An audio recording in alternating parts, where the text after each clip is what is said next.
시편 1편 1절에서 3절 말씀입니다. 복 있는 사람은 악인들의 꾀를 따르지 아니하며 죄인들의 길에 서지 아니하며 오만한 자들의 자리에 앉지 아니하고 오직 여호와의 율법을 즐거워하여 그의 율법을 주야로 묵상하는도다. 그는 시냇가에 심은 나무가 철을 따라 열매를 맺으며 그 잎사귀가 마르지 아니함 같으니 그가 하는 모든 일이 다 형통하리로다. 아멘. 우리가 작은 것이든 큰 것이든 계획을 세우고 그 계획을 실행해 나간다고 합시다. 이때 우리는 참고할 수 있는 자료는 다 참고할 것입니다. 모든 사료를 준비해서 다 찾아보겠죠. 우리가 세우는 이러한 계획과 비슷한 사람들의 성공 사례로 나와 있는 자료, 데이터를 분석하고 연구합니다. 그러나 실패한 자료도 찾아보아야 합니다. 어떤 목표를 세우고 그 목표를 향해서 나아갈 때 성공한 사례만, 그런 자료들만 찾아보는 것이 아니라 실패한 사례도 찾아보아야 하는 것입니다. 실패한 경우를 통해서는 우리가 생각하지 못했던 부분을 볼 수 있기 때문에 실패한 사례도 자료들도 찾아보고 참고해야 합니다. 가장 빠른 길은, 그러나 성공 사례, 즉 좋은 점만 가지고도 일을 진행해 나가는 것이겠죠. 시간이 부족한데 성공 사례, 실패 사례 다 찾아볼 겨를이 어디 있겠어. 그러면서 가장 빠른 길은 성공 사례만 가지고 나아가면서 성공시키면 좋겠죠. 훨씬 그러면 시간도 적게 소요되고 에너지 낭비도 줄일 수 있습니다. 그럼에도 불구하고 목적지에 다다르려면 성공 사례와 실패 사례를 동시에 참고하고 숙지하는 것은, 인간은 그만큼 성공 사례만 가지고는 인간의 지적인 능력이 향상되는 것은 불가능합니다.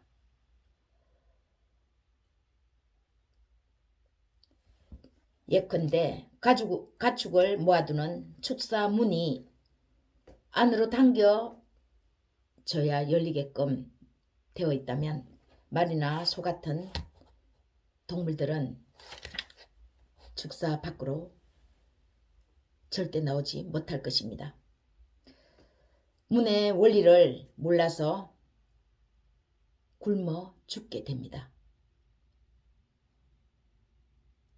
문의 원리를 몰라서 굶어 죽어도 그 안에서 꼼짝 못하는 것이죠. 톨스토이는 목표를 이루기 위해 때로는 원치 않는 일도 해야 한다는 사실을 이해하는 존재는 인간뿐이라고 했습니다.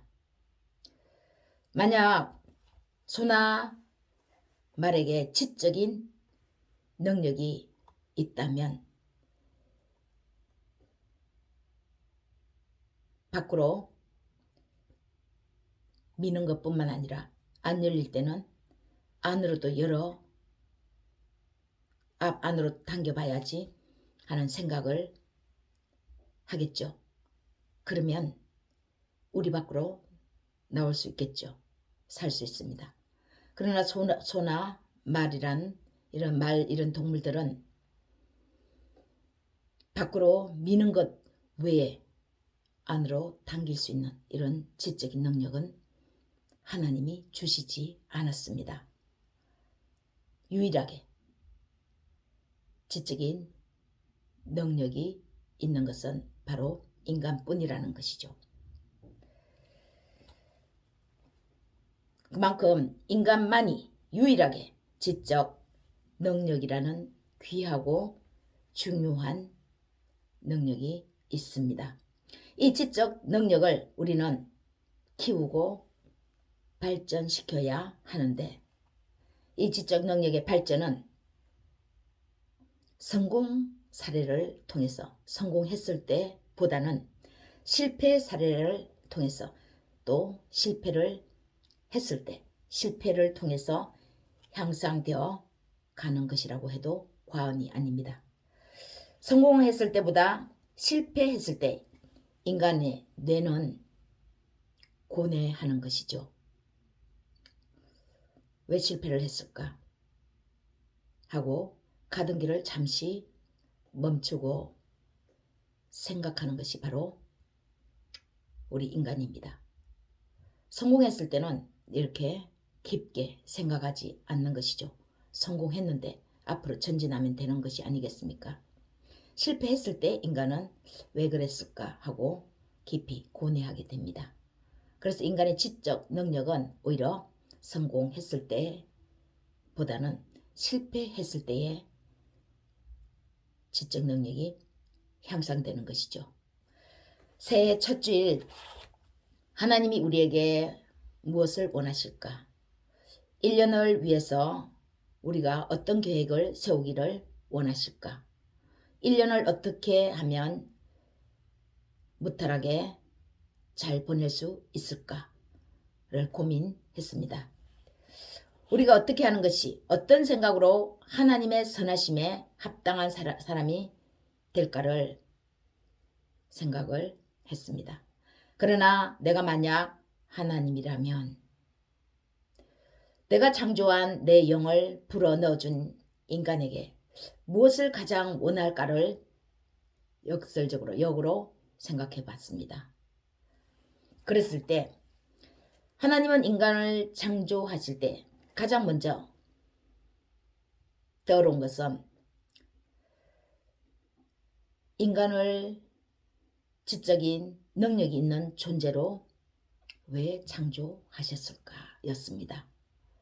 왜 인간에게 유일하게 지적인 능력을 주었나? 이 지적인 능력을 왜 인간에게 불어넣어줘서 창조하셨나 하는 것이었습니다. 바로 행복이었습니다. 복을 주시기 위함이셨죠. 하나님의 인간을 향한 지적인 능력의 창조는 바로 인간에게 복을 주시기 위해서, 인간의 행복을 위해서였습니다. 그렇다면 인간이 자기를 창조하신 창조자와 말이 통하여 말귀를 알아듣고 그 말귀대로 살아갈 때 그 모든 것이 복이 됩니다. 복이 있는 길을 갈 수 있는 것입니다. 하나님이 인간을 창조하셨다면 하나님의 창조의 원리대로 인간이 살아가야 하는 것이 아니겠습니까?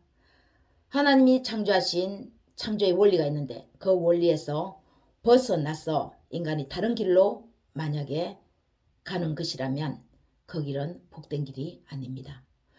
복이 있는 길이 아닌 것입니다. 시편 1편은 시편 첫 시작이 인간이 복이 있으면으로 시작합니다. 인간이 복이 있으려면, 복이 있는 인간이 되려면 라고 시작하는데,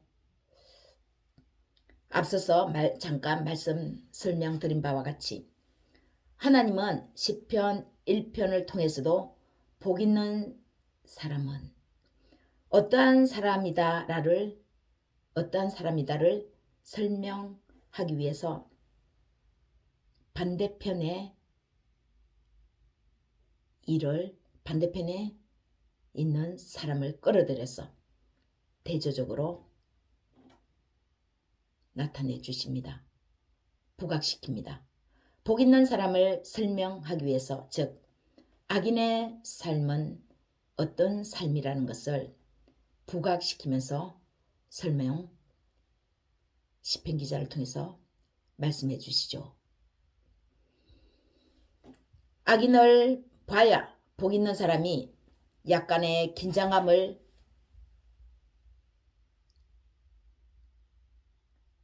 갖는다고 생각하는 것입니다. 또 악인의 삶을 봐야 인간이 늘 교만하지 않고 겸손함으로 긴장을 늦추지 않고 살아가도록 이렇게 하는 그런 의도가 아닌가 생각해 봅니다. 그런데 우리는 오늘 악인의 삶은 잠시 접어두려고 합니다. 간단 명료하게 악인의 삶, 그들의 행동, 언어는 잠시 뒤로 남겨두고 오늘 이 복 있는 사람이 진짜 어떤 사람인가를 이 복에 대해서만 집중해 보고자 합니다. 또 굳이 악인과 비교해서 들려주지 않아도, 설명해 주지 않아도 복 있는 사람이 되는 것을 위해서 충분히 알아들을 만 하지 않겠습니까? 이제 우리 스스로가요. 그만큼 악인과 비교하면서 들으며 시간 낭비하는 것조차 아깝고 시간이 귀하다는 것을 이제는 성숙한 자녀라면 알기 때문입니다. 어린아이일 때는 이것저것 비교해서 좋은 것을 부각시키면서 설명을 해야 알아듣지만 다 큰 성인이 되어서는 그런 거 다 설명하지 않아도 핵심 요점만 설명해줘도 알아듣는다는 것이죠. 복 있는 사람. 첫째는 복 있는 사람은 어떤 사람이냐. 적어도 복이 귀하다는 것을 알고 어떻게 하면 복을 받을까를 늘 생각하는 사람입니다. 우리의 생각하는 것이 우리가 머무는 곳입니다. 우리의 생각이 있는 곳이 우리의 발걸음이 머물고 우리의 마음이 머뭅니다. 그러면 24시간 우리가 어떤 생각을 하느냐에 따라서 우리 자신도 모르게 우리가 어떤 장소에 가고 또 어떤 사람을 만나게 됩니다. 그래서 내가 오늘 어떤 사람을 만났는데 우연찮게 참 좋은 사람을 만났더라. 또 우연찮게 아주 기분 나쁜 사람을 만났더라. 이렇게 생각할 수도 있겠지만 어떤 생각을 하느냐에 따라서 자기 자신도 모르게 자기의 마음을, 발걸음을 내딛는 것이죠. 그 생각대로 따라가지고 그 생각대로 자기도 모르게 어떤 환경을 만나고 사람을 만나는 것입니다. 이런 사람은 복받을 그릇으로 준비되어 있는 사람입니다. 24시간 어떻게 하면 내가 복 있는 사람이 될까? 어떻게 하면 복 있는 행동을 할까? 어떻게 하면 복된 길을 갈까? 그릇이 준비되어 있기 때문에 그 그릇에 채워 짐을 당하는 것이죠. 1절을 한번 보겠습니다. 복 있는 사람은 악인들의 꾀를 따르지 아니하며 죄인들의 길에 서지 아니하며 오만한 자들의 자리에 앉지 아니하고. 먼저 복 있는 사람의 생각은 이러한 것에서 거리가 멀다라는 것입니다. 악인들의 꾀를 따르지 아니하고 죄인의 길에 서지 아니하고 오만한 자들의 자리에 앉지 아니하고. 복 있는 사람이 되려면 먼저 이런 것에서 분리가 되어야 합니다. 이런 사람들과 함께 있지 않아야 합니다. 그런 장소에 가지 않아야 합니다. 그런 사람들의 생각에 동조하지 않아야 합니다. 악인, 죄인, 오만한 자, 이들의 특징은 단 하나입니다. 단어를 달리해서 악인, 죄인, 오만한 자 이렇게 분류했지만 크게 한 묶음으로 묶는다면 결국 이들의 가는 그 길은 사망인 것입니다. 멸망입니다. 나쁜 생각, 나쁜 행동 시작할 때는 크게 결과가 나타나지 않으니까 의식을 잘 못하죠. 그러나 나쁜 생각, 나쁜 행동으로 계속 가다 보면 그 끝이 어디겠습니까? 머무르는 그 끝이 어디겠습니까? 사망입니다. 멸망입니다. 자기 자신뿐만 아니라 주변까지도 멸망시키는 것입니다. 문자 그대로 표현하면 악인은 그냥 눈에 보이는 그대로 나쁜 행동만 일삼는 사람입니다. 죄인은 죄가 하나하나 모여서 드러나면 죄인이죠. 법적으로는 법을 위반한 사람이고 도덕적으로도 지탄의 대상이 되는 사람입니다. 오만한 자는 악인과 죄인의 대상이 될 만한 폭탄을 늘 품에 안고 있는 시한폭탄 같은 사람입니다.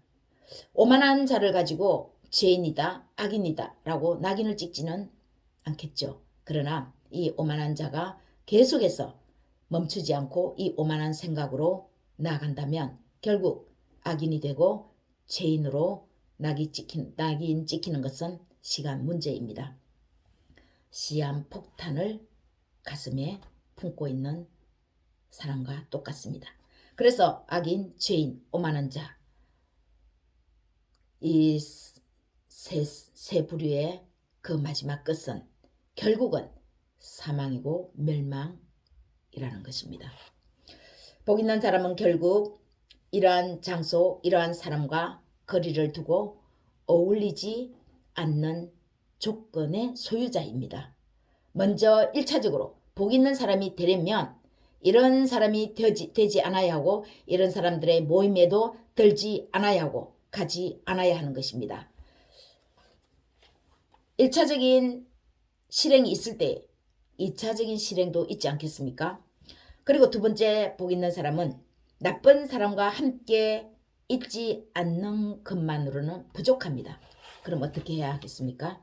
그래서 선을 행하는 사람이어야 합니다. 하나님 편에서 선이란 무엇입니까? 단지 무엇을 하지 않는 것만 가지고 선하다고 말하지 않습니다. 우리는 어떤 사람이 나쁜 짓을 하지 않는 것을 보고 그 사람 참 착하다 이렇게 말할 수 있습니다. 인간은 인간에게. 그러나 하나님은 무엇을 나쁜 짓을 하지 않는 것만 가지고 착하다고 하지 않습니다. 하나님이 착하다, 착할 선, 착하다, 선하다고 인정하는 사람은 선을 행하는 사람입니다.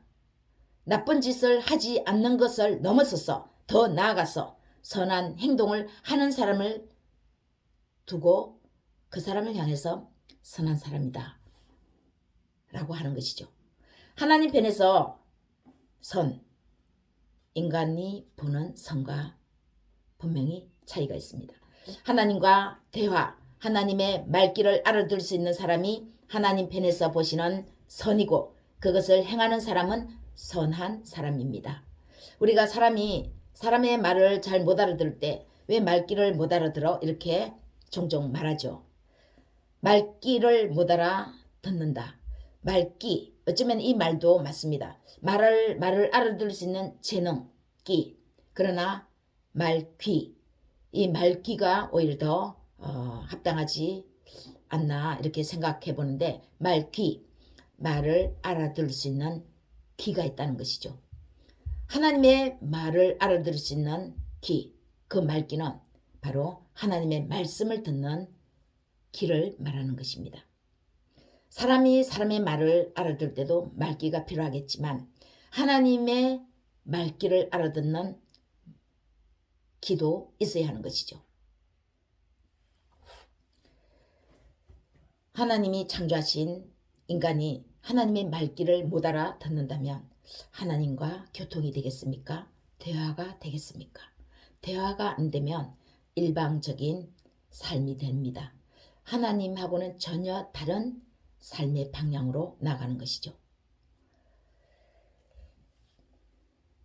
우리가 나쁜 짓을 안 해야지 보다 더 적극적으로 나쁜 짓을 완전히 끊어버리는 힘은 반대로 선한 일에 의지적으로 적극적으로 행동하는 것입니다. 그러면 나쁜 짓은 선행으로 인해서 자연적으로 끊어지게 됩니다. 예컨대 조폭에 가담되었던 사람이 손쉽고 그 조직에서 나왔다고 가정해 봅시다.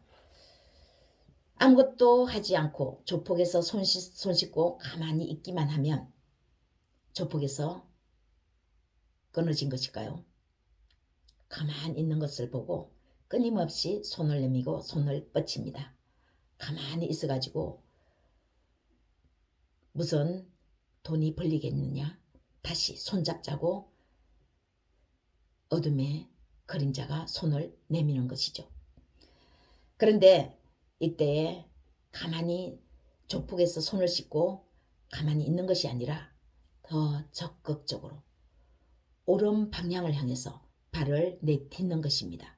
선한 일을 위해서 일을 시작하는 것입니다. 그 선한 일을 시작할 때 조폭의 그 어두운 그림자는 더 이상 손을 내밀지 않을 것입니다. 우리와 이제 결이 다른 삶을 사는 저 친구로구나. 더 이상 이제 조폭 세계인 우리가 저 사람에게 다가가면 안 되겠구나. 그런 생각을 하지 않겠습니까? 선한 행동을 할 때 그 나쁜 짓 했던 것이 완전하게 끊어지게 됩니다.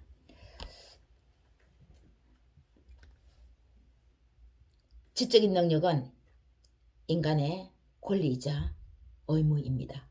하나님이 우리에게 주신 선물이니까 권리죠. 그러면 선물이니까 무조건 우리에게 책임이 없겠습니까? 권리를 더 좋게 다듬어야 할 의무가 있는 것이죠. 인간의 지적인 능력을. 우리 인간에게 주신 지적 능력 향상 발전시켜야 합니다. 이 지적인 능력을 향상시키는 것이 하나님의 선하심입니다. 하나님의 뜻입니다. 하나님은 선하시고 인자하심으로 약속하신 것을 절대로 변개치 않습니다. 만약에 약속하신 것을 믿고 나아갔는데 약속 이루어지지 않았네. 말씀대로 이루어지지 않았네. 하나님이 그러면 그 약속을 변개하신 것입니까? 그렇지 않을 것입니다. 하나님은 변개하지 않는 분이십니다. 다만 우리가 그 약속의 말씀에 합당한 생활을 이어나갔는지 또 진짜 말로만 하고 마음은 그 약속의 말씀을 붙들고 진정으로 나아갔는지를 우리가 우리 자신을 생각해 봐야 하겠습니다. 하나님이 약속을 이루어 주신 것이 아니라 우리가 그 약속의 말씀에 붙들려 있었는지를 우리가 우리 자신을 점검해야 되는 것이죠. 그럴 때 우리가 실패를 거듭삼아 우리의 지적인 능력이 향상되는 것입니다.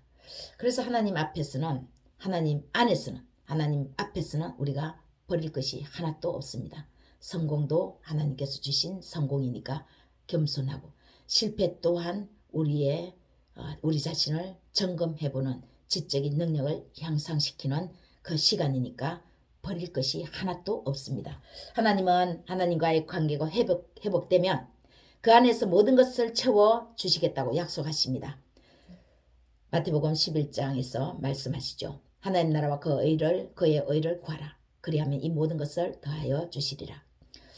목사도 아닌데 대단한 믿음이 턱질난 것도 아닌데 하나님 나라와 그의 의를 어떻게 매일매일 구해? 이렇게 생각할 수 있겠죠. 하나님 나라와 그의 의를 구하는 것이 무엇입니까? 매일매일 하루를 시작하고 하루의 일을 끝마칠 때 하나님 앞에 먼저 묻고 또 하나님 앞에 묻고 일을 시작하고 끝맺는 것이 바로 하나님 나라와 그 의를 구하는 것입니다. 그리할 때에 우리의 삶에서 부수적인 것은 하나님께서 인간의 행복을 위해서 인간을 만드셨는데 창조하셨는데 우리를 지으셨는데 당연히 그 행복을 위해서 부수적인 것들은 주시지 않겠습니까? 하나님 나라와 그의 의를 구하라. 그리하면 이 모든 것을 더하여 주시리라. 먼저 하나님 앞에 묻고 또 하나님 앞에 물으면서 일을 끝마칠 때 하나님은 우리에게 필요한 모든 것들을 채워주시는 분이십니다. 우리의 영이 하나님의 성령 안에서 충만하게 회복되면 우리의 계획 그것은 아무 염려하지 않아도 됩니다. 그래서 마지막으로 복 있는 사람은 하나님의 원리를 받아들이려고 애쓰는 사람입니다. 2절 오직 여호와의 율법을 즐거워하여 그의 율법을 주야로 묵상하는도다. 좋으니까 애써서 억지로 참으면서 해내는 것도 훌륭합니다. 그러나 정말 즐거워서 하는 사람은 그 사람을 이기지 못합니다. 즐거워서 하는 그 사람 앞을 가로막을 사람은 아무도 없습니다. 하나님이 그 사람에게 즐거움을 주셨기 때문이죠. 사랑하는 여러분, 25년 첫 주일입니다. 다른 계획 이것저것 좋은 것이지만 제일 먼저 여호와의 율법 하나님의 말씀을 아침 저녁으로 조금씩이라도 읽고 묵상하며 하루를 시작하고 하루를 마무리하는 걸로 목표를 세우시면 어떻겠습니까? 하나님 나라와 그의 의를 구하라. 그리하면 이 모든 것을 더하여 주리라 라고 약속하신 그 하나님이 여러분의 목표를 이루어 가실 것입니다. 다시 한번 우리가 말씀을 보겠습니다. 복 있는 사람은 악인들의 꾀를 따르지 아니하며 죄인들의 길에 서지 아니하며 오만한 자들의 자리에 앉지 아니하고 오직 여호와의 율법을 즐거워하여 그의 율법을 주야로 묵상하는도다. 그는 시냇가에 심은 나무가 철을 따라 열매를 맺으며 그 잎사귀가 마르지 아니함 같으니 그가 하는 모든 일이 다 형통하리로다. 올 한 해 하나님의 선하심이 저와 여러분을 인도하시기를 소망합니다. 하나님의 말씀을 주야로 묵상하며 아침 저녁으로 하나님 앞에 나가는 사람, 하나님께서 시냇가에 심은 나무같이 늘 마르지 않게 하실 것입니다. 시냇가에 심은 나무, 물이 항상 흐르는 거기에 뿌리를 받고 있는데 자라나지 않을 수가 없겠죠. 바로 하나님의 말씀을 주야로 아침 저녁으로 묵상하며 하나님 앞에 나가는 사람, 하나님께서 바로 이와 같이 그의 모든 삶이 다 형통하리라고 이렇게 약속해 주십니다. 귀한 열매, 풍성한 열매 맺음으로 저와 여러분이 하나님 앞에 영광을 올려드릴 수 있기를 2025년 축원하며 예수님의 이름으로 축복합니다.